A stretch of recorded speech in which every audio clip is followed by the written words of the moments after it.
You know what the problem with kids today is? World War II.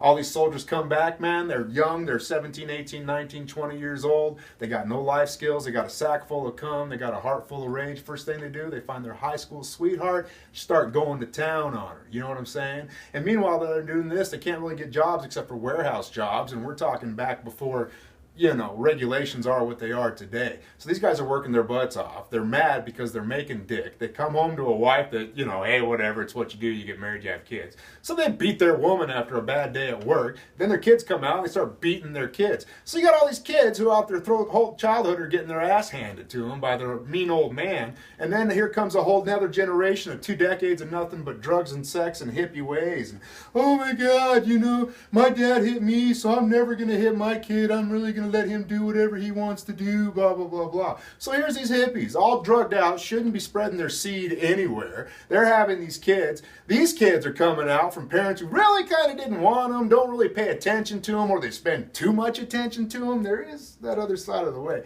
So you got those kids coming out. Generation X. Your parents, they always split up, or else, you had single mom, single dad, you had something going on like that. So you'd have a stable family home, all right? So Generation X, they're kind of sitting there going back, you know what?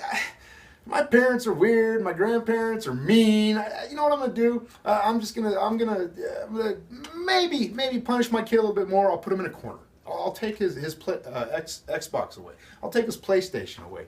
I'll show that kid, And you don't. Yeah, I mean, all your kid learns is, well, I got to find something else to do. And there's always something else to do. You got to beat your kid. So we don't hit our kids because our parents didn't hit us because their parents hit them way too fucking much. So now we got a bunch of self-entitled little snots out there who don't know how to deal with adversity. I mean, now you got the bullying thing going on. He picks on me. Well, then he has a problem, blah, blah, blah. You have to deal with that stuff. You got to learn how to deal with it. You got to let your kid take their lumps. We didn't do that to our kids. So now that's these kids out there now, 17, 18, 19, 20-year old, and it's just another generation of crap. So thank you, Hitler. Thank you for fucking up our kids.